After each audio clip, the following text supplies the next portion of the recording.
today's class, we will going to see or look at threat modeling, how we know that what are the possible threats, or how we will conclude that okay, these are the possible threats which we have to handle.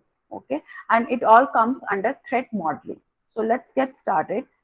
So this is the journey, or this is a security life cycle. As I told you, whenever we develop a software, we have a SDLC, that is software development life cycle. Similarly, whenever you are dealing with the security related issues, there is a life cycle, right? The first step of that we have already discussed is you have to identify the possible threats. Okay, the more possible threats you can identify in the very beginning, there are less likely the chances that system will somehow get attacked, at the later stages. And we have also discussed that incorporating security in the very beginning is always good, right? We should make it a part of the software designing itself, right? So, what are the things you need to take care of, or what are the things that you have to actually concern about, right? The first thing is what we do is identify all the threats. Suppose we have identified the threat, we develop the policies which are corresponding to threats, or somehow take care of those threats.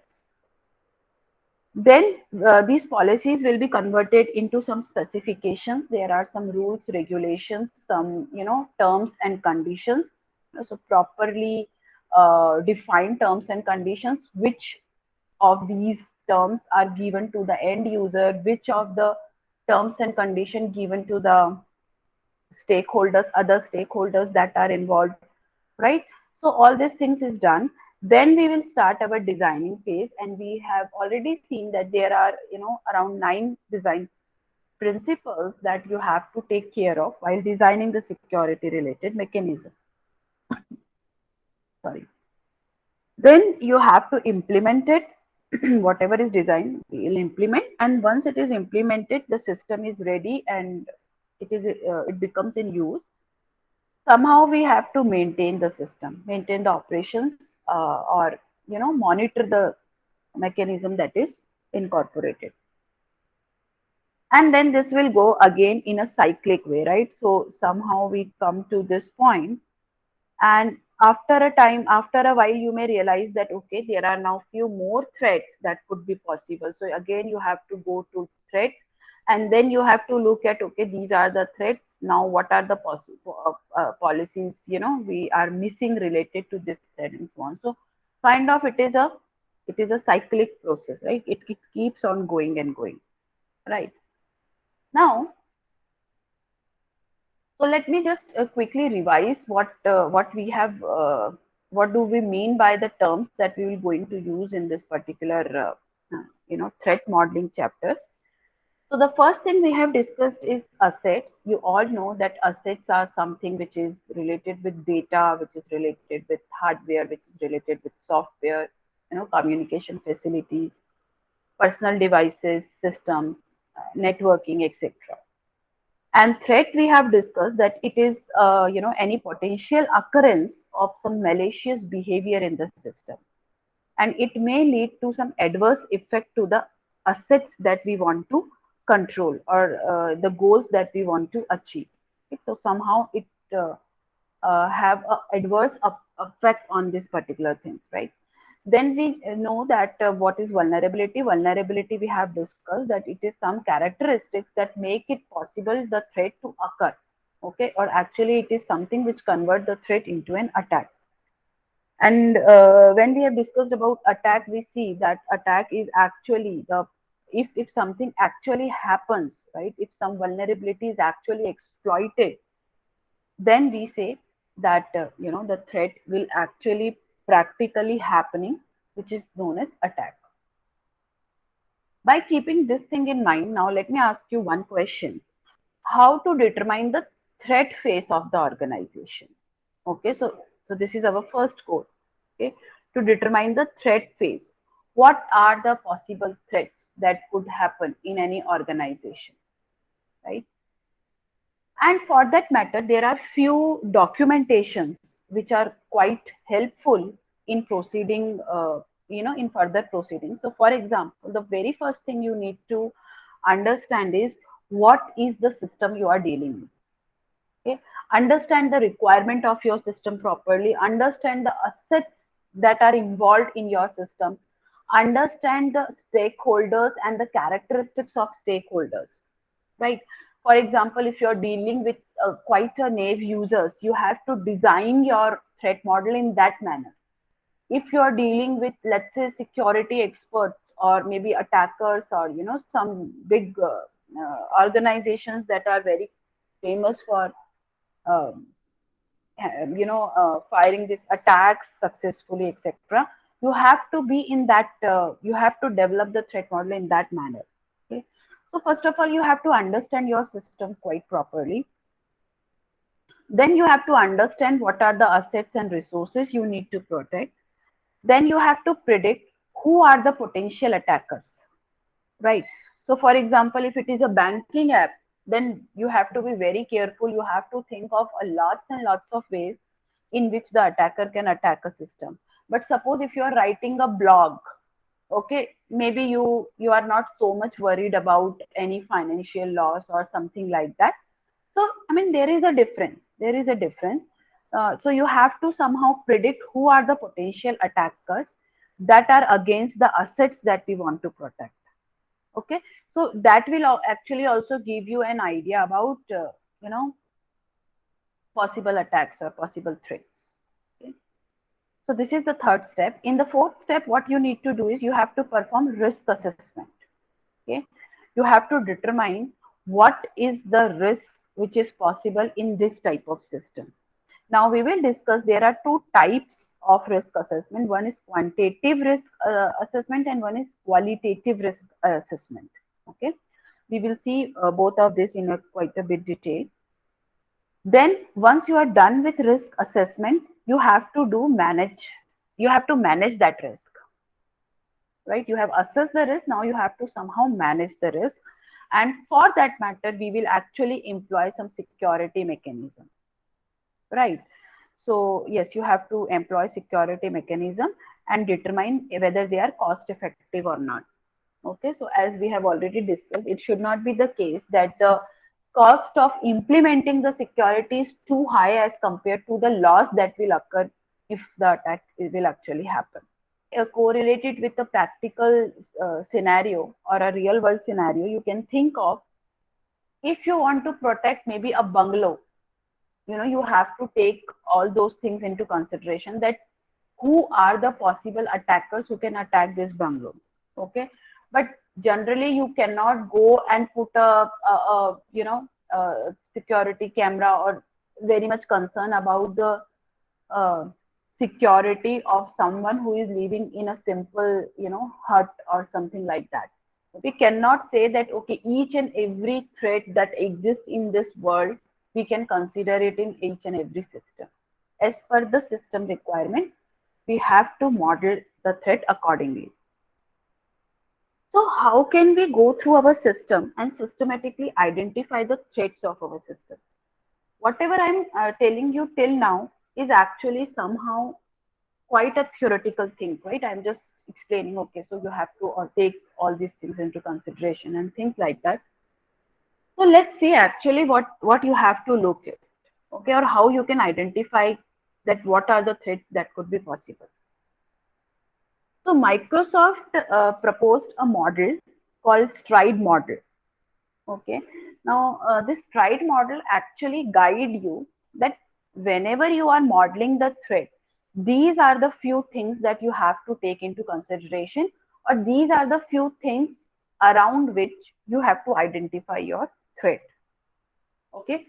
So the first thing is, so stride is a short form of, so S stands for spoofing. Okay, spoofing is somehow we have to see in our system that is spoofing of specific assets possible. Are you getting my point? Whether we can spoof a particular assets that we want to control. So this is one mindset in which we can think, or one direction of thinking, that okay, what are the assets in the system that we want to protect, what are the assets that can be spoofed. Get a phone call from someone who is claiming that he is a representative of bank and maybe something has happened and he would like to get the access of your, debit card or credit card or something like that, right? So you can understand, right? So first thing you have to keep in mind when you are developing the thread is what are the assets that can be spoofed. Okay, somebody's signature can be spoofed, somebody's identity can be spoofed, etc., etc. Okay, so spoofing is the first thing you have to keep in the mind, and you have to design or model the threats which are related with spoofing of the assets. Then the second in this stride model is T stands for tempering. Okay, now what do you understand by tempering?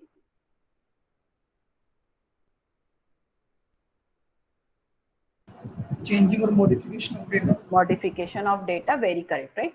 So tampering actually related with modification of data.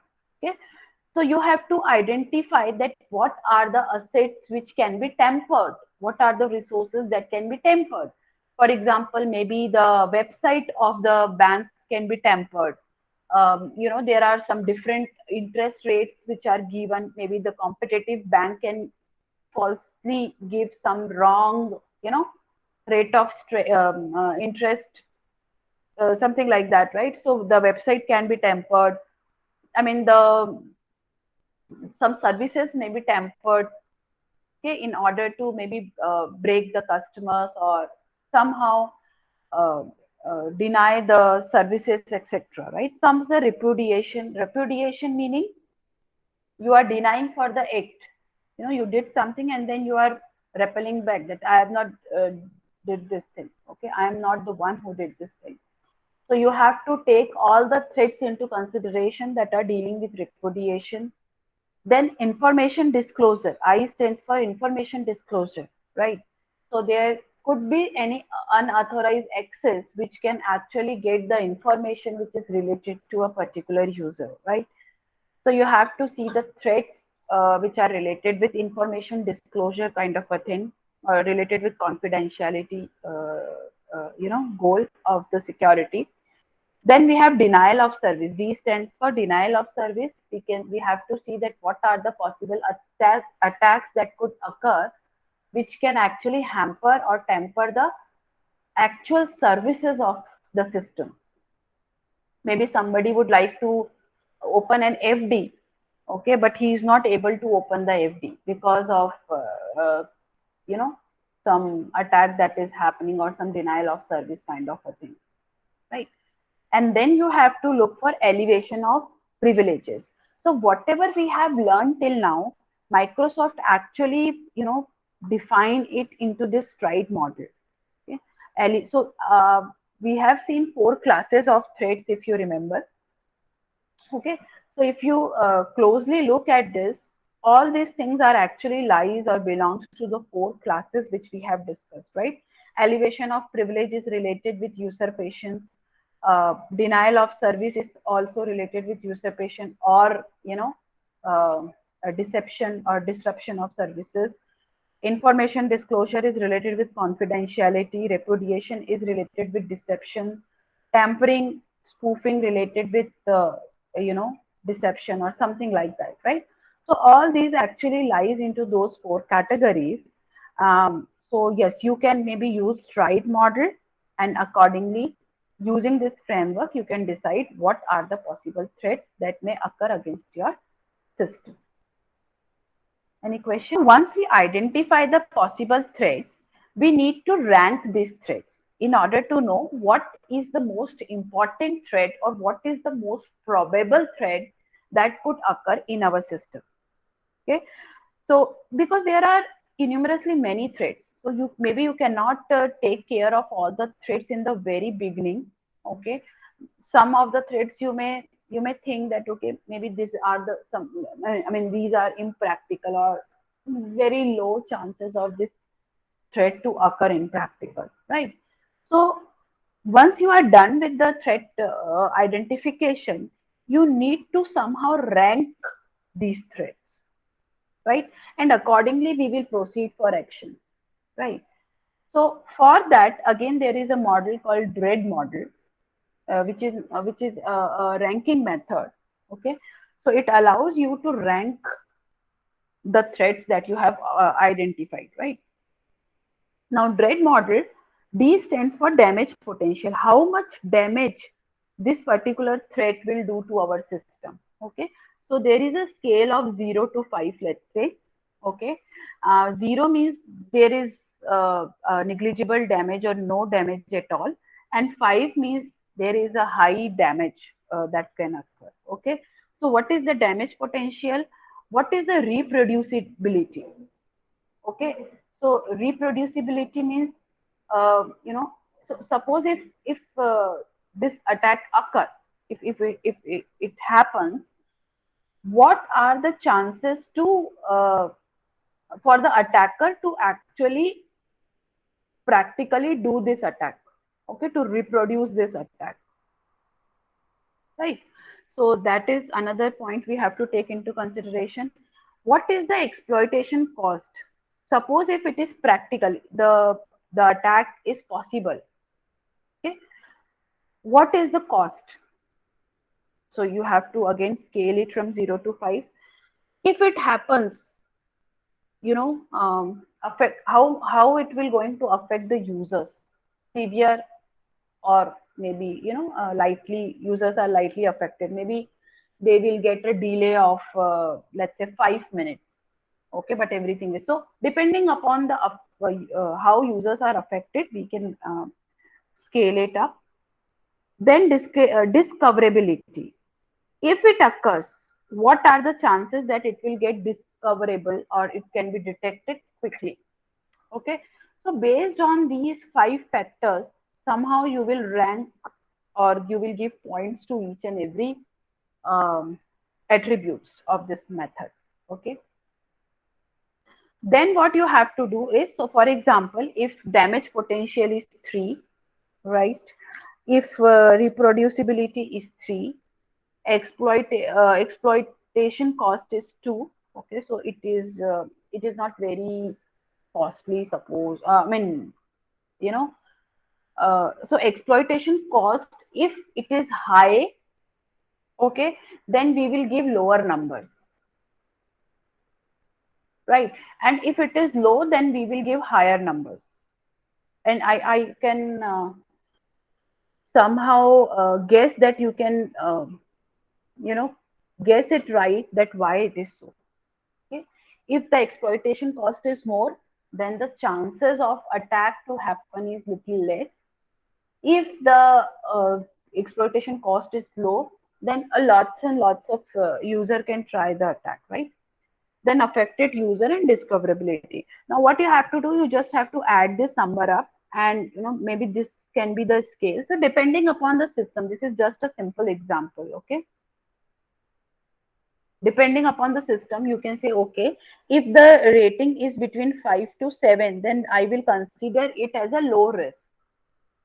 If it is between 8 to 11, then I can consider it as a medium risk, or the 12 to 15, I will consider it as a high risk.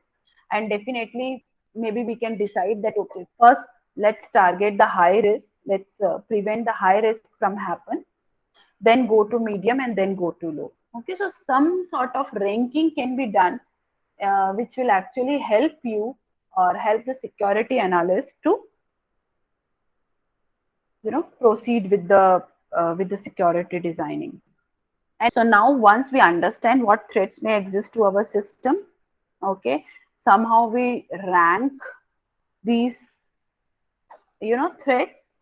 Now the next job is we have to reason about the potential attacks. Okay, now out of all these identified attacks, we have to give the reason why this attack will happen. Okay, so as I told you, that if there is somebody who is very poor and he is just sleeping at the roadside, no I mean, he will not face any robbery kind of a incident, right? And you can give a potential reason behind that.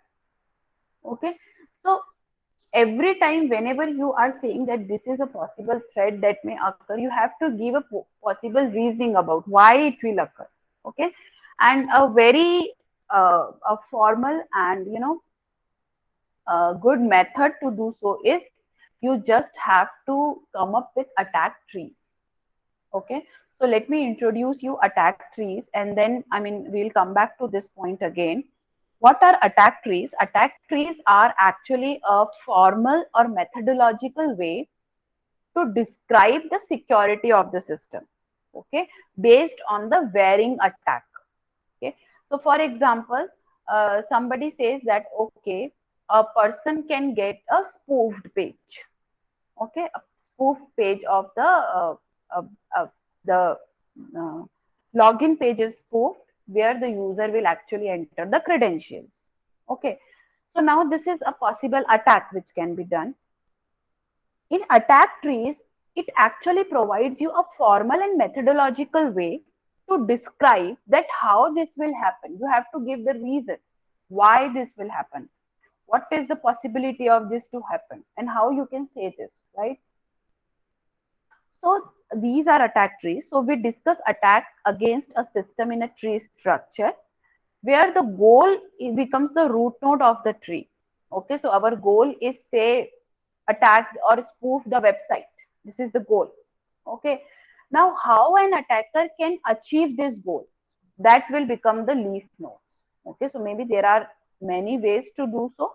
So each path of the tree will represent one way of achieving this goal from the point of view of attacker.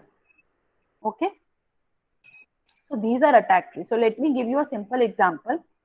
Suppose we have to design a attack tree against a physical safe, right? So somebody would want to open the safe, right? Now this is the goal: open the safe. As a from the point of view of attacker, we are thinking, right? Open the safe. Now, what attacker can do if he wants to open the safe? First possibility is he will pick the lock. Okay, you actually locked it, and he actually get that lock. Okay. The second possibility is learn combo. Okay, whatever combinations you put as a security code, he will learn the combo and then open the safe. Okay. The third possibility is he can cut the safe, right? He will just bring some instrument which can cut the safe. Okay. Another possibility is in the very beginning he install the safe improperly so that later on he can attack on that safe. Okay. So these are the maybe four possible things. You can think of something else also. I mean, it's up to you. Okay. It's up to your creativity and your imagination that could happen. So attack tree, what it is doing is the goal is at the root node, and each path will actually take you to the way in which this attack can be happen. Okay, so open safe, pick lock, learn combo. Now learn combo, pick lock is okay. Somebody will just come and pick your lock. Okay, वो पूरा safe ही उठा के ले गया. Okay, ठीक है. Second is learn the combinations and it open. So if he want to learn the combination, there are learn the combination. Now people will say okay, how he will learn the combinations? Okay, to learn the combination, he can find the written combination somewhere. He will get a piece of paper where the combination is written. This could be possible. Another possibility is get the combo from target. Okay, the person who actually lock that safe, he will get the combinations of the lock from that person. All right, but how he can get the combination from that person? Maybe one option is he will threaten him, he will blackmail him, he will eavesdrop, right? Whenever he is saying something to someone or something like that, he is eavesdropping, or he will bribe that person to get the combination, right? If he has to do eavesdropping, he has to listen to the conversation and get target to state the combinations. These are the both things he had to do. Okay, so now first let me explain you what this tree is all about. So when I am saying these are the four independent ways in which a safe can be opened. Okay, either go for the first way, or go for the second way, or go for the third way, or go for the fourth way. Okay, so there is a or in between. You have to choose only one way actually. Okay, out of this. So what I mean to say is, whenever attack happen at one time, it is only the one path that will be uh, actually taken. Okay. So when I say learn combo, one possibility is find the combination, or he can get the combo from target, right? So all these are or. But when I come to eavesdropping, I say eavesdrop. So these two tasks has to do simultaneously, and therefore we put this sign and put an and here. Okay. If you have to eavesdrop, you have to listen to the conversation and you have to make the person saying that combination. Okay, just by listening the conversation will not actually help. You have to somehow make that person that he will say the combination. Okay, so therefore we write and. So this is how the tree will be made, right? Any question in this? No, ma'am. All right.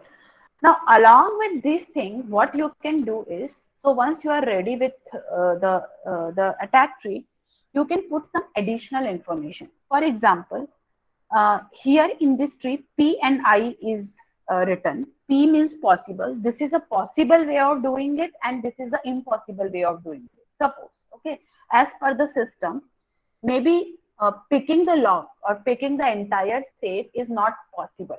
Okay, so maybe we are dealing with the security of ATM machine.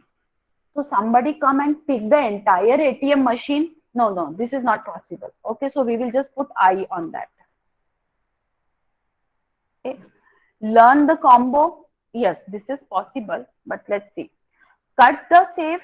No, this okay. Maybe somehow in some cases this is possible. Okay, so if since P is written, okay, this is possible.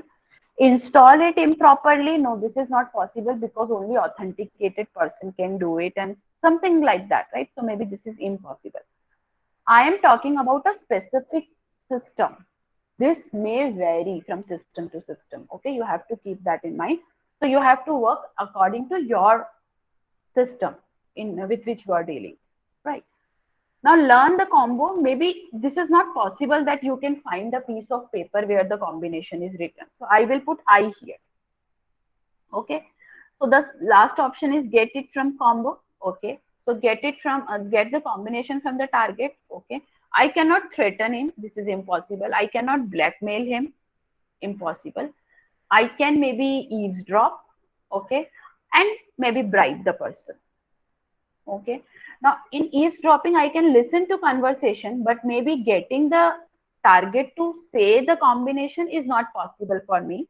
Okay. In the current situation. So I will put a I. Right. So just put I and P on this particular attack tree, and then you will come to know that okay, these are the possible ways in which attack can happen. Right. So in our case, open safe is possible state, and what is the path? So this dotted is the path which we can take. Okay. So see, if there is a and, if I come to this, if there is a and, one thing is possible, one thing is not possible, it means this event is not possible at all. Okay. If there is a or, if any one of this is possible, we will put P here. Since learning combination, one is impossible, one is possible, so we will put P here. Okay. And opening a safe, there is at least one possible way to open a safe, therefore we will write P here. Okay. So in this manner we will somehow annotate the tree, and then this dotted line actually represent that okay, these are the possible ways in which attack can occur.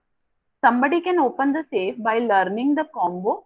He can get the combination from the target by bribing him, or somebody can cut the safe, right? So what we are doing is, with this knowledge, you actually know that how to defend your system now, because there may be enormous many ways, but we know that in case of our system, somehow we have to take care of these two situations, these two possible attacks, okay, in which our safe can be opened. So basically, this attack trace will give you a better understanding of the system, a better understanding of the security mechanism, how to design it, and also where to place it. know, Not only possible or impossible paths. You can add more value to your attack trees.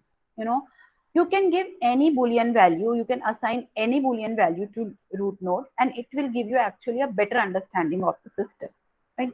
So maybe you can write, uh, this way is easy, this is difficult. So you can rank it as per the difficulty level. You can say this is an expensive way, this is inexpensive way, right? So with respect to cost, we have seen the dread model, right? So with respect to the damage it would occur, the with respect to the gain that the attacker can have, things like that. Intrusion versus non-intrusive, legal versus illegal, right? This way is a legal way of doing the things. So sometimes you may came across a situation that each of the entities involved in the attack are actually doing legal things, okay, but the vulnerability is there in the system, and because of that it is exploited, okay. Then whether special equipment is required in this particular attack or no instrument is required. So accordingly, you can somehow write the things on your attack tree, and you can better analyze your system, right? So instead of this, you can put a cost also. So in this diagram, it is written that, okay, if you want to cut a safe, special equipment is required. But if you want to say install it improperly, no special equipment is required. Okay, so something like that. Maybe you can put a cost that, okay, picking a lock will cost me 30K. Learning the combination will take 20K. Okay, cutting the safe is the, say, cheapest way to proceed with the attack. Okay, you can add more than one information. All right. So you can add, okay. Now, one important thing I would like to mention here, which is quite trivial also. So if there is an and in the attack tree, what you need to do, you have to add the value of these two, right?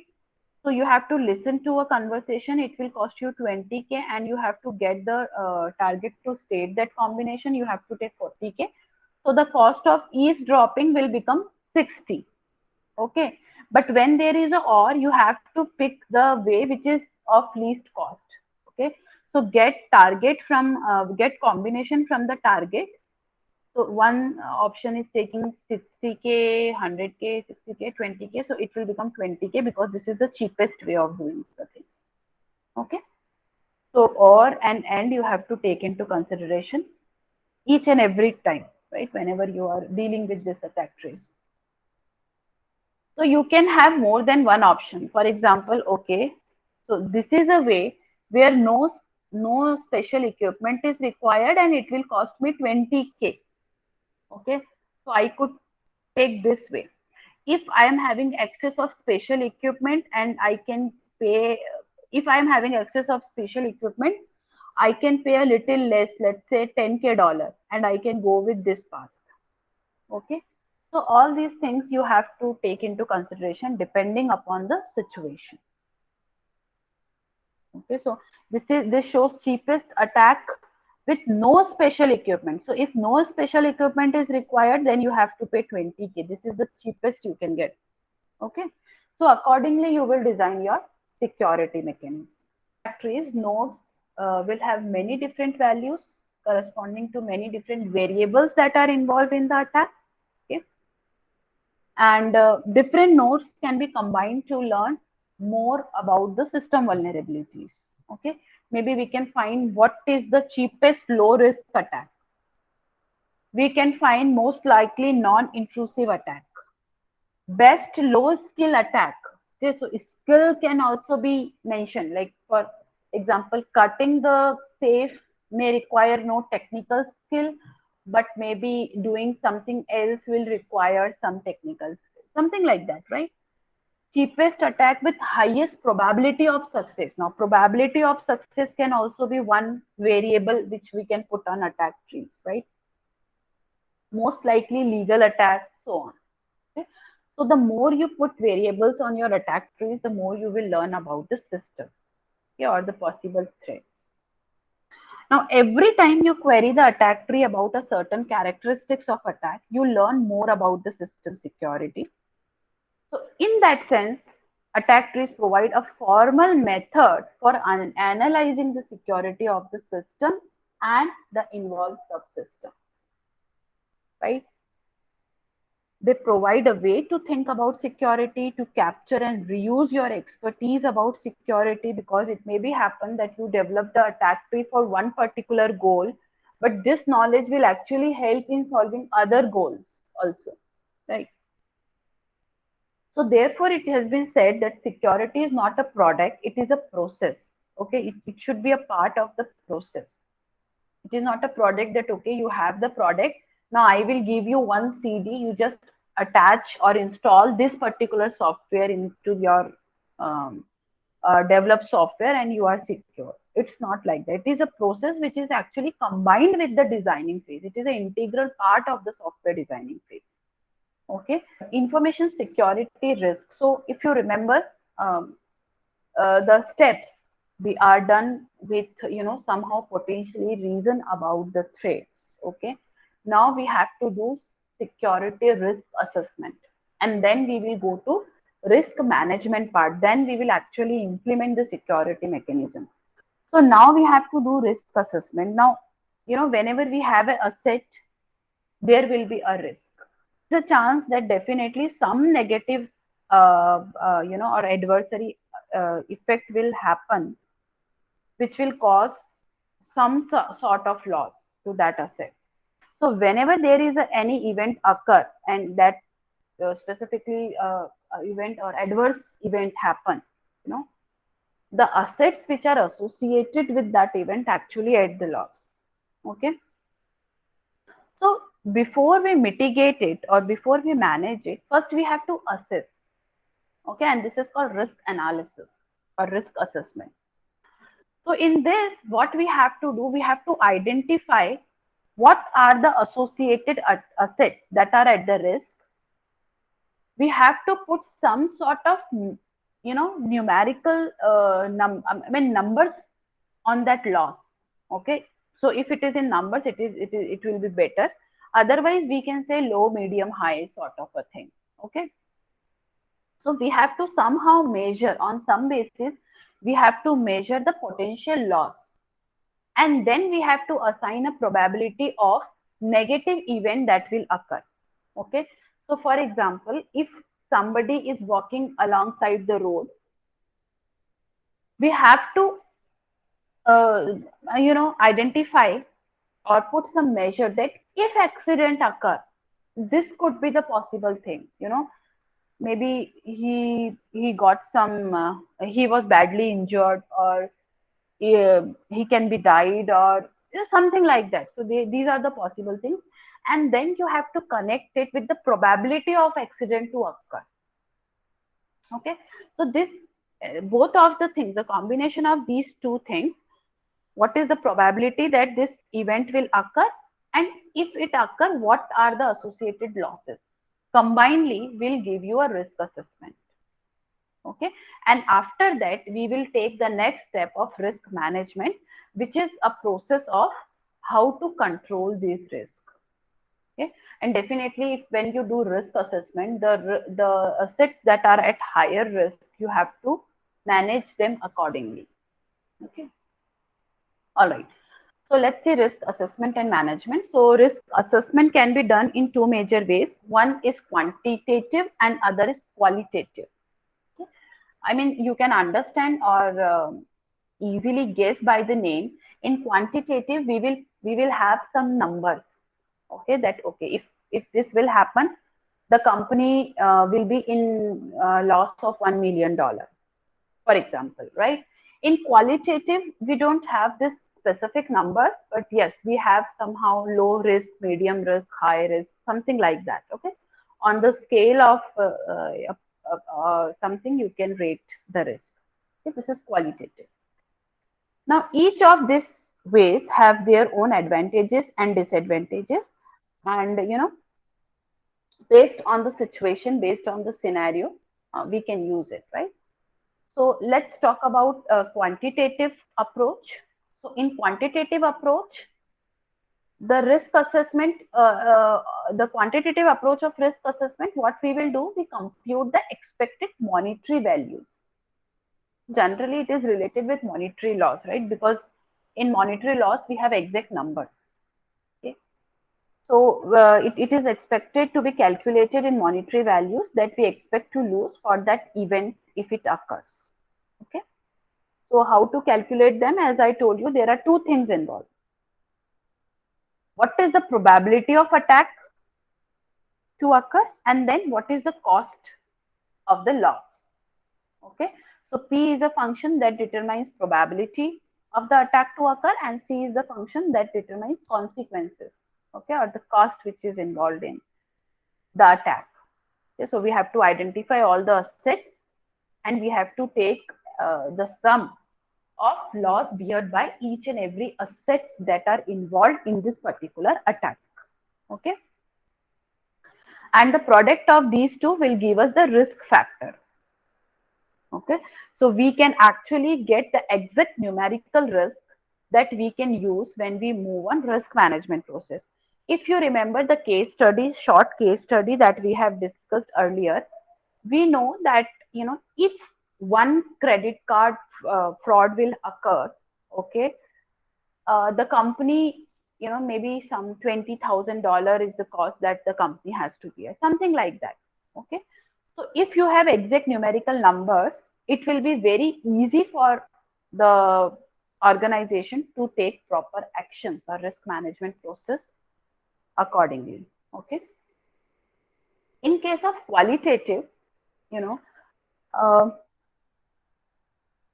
qualitative, we don't have the exact numbers.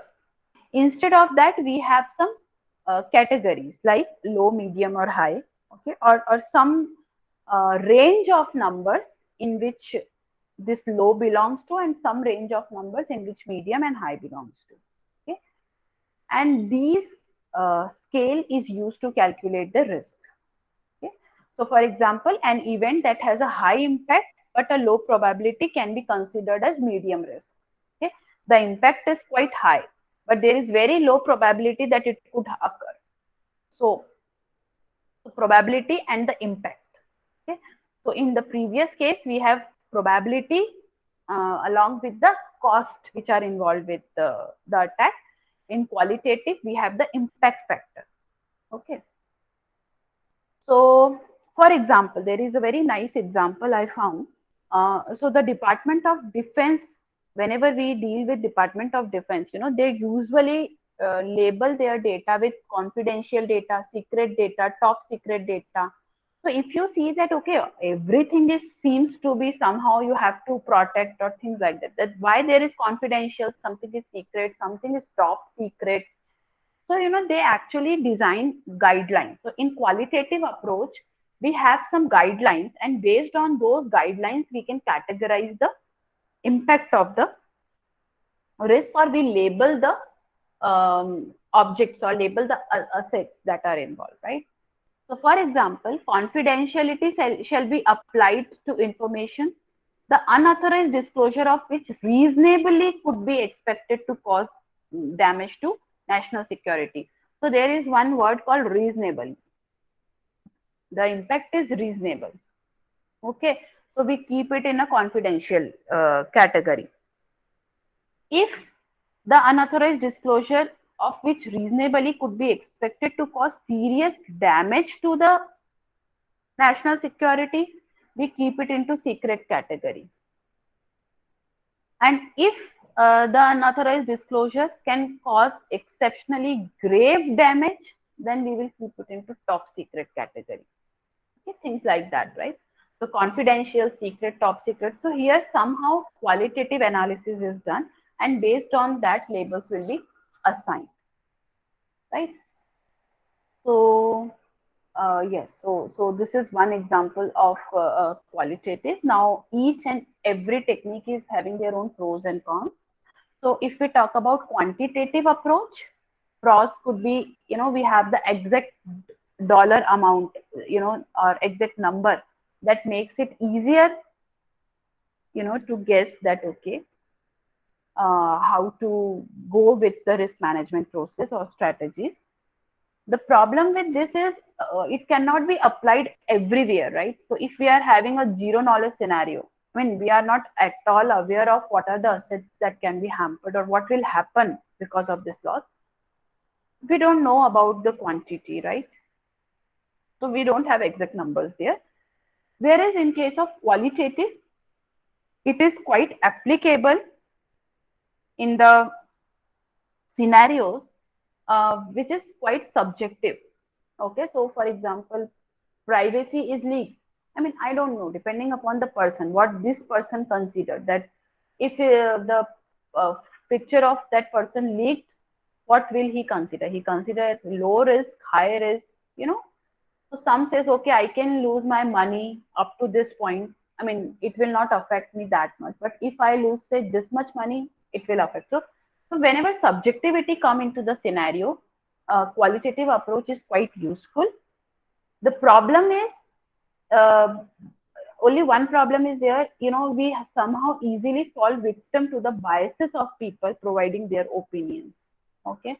So if I am saying this is a high risk, somehow I am forcing people to think in that direction.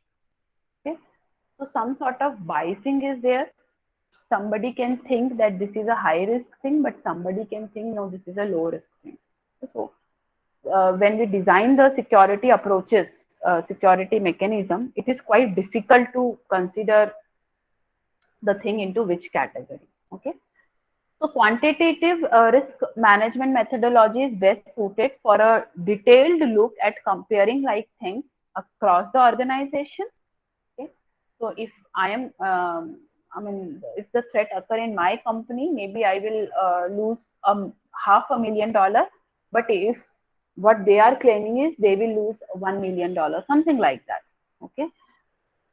So yes, so depending upon the assessment, we have to define the values. Okay.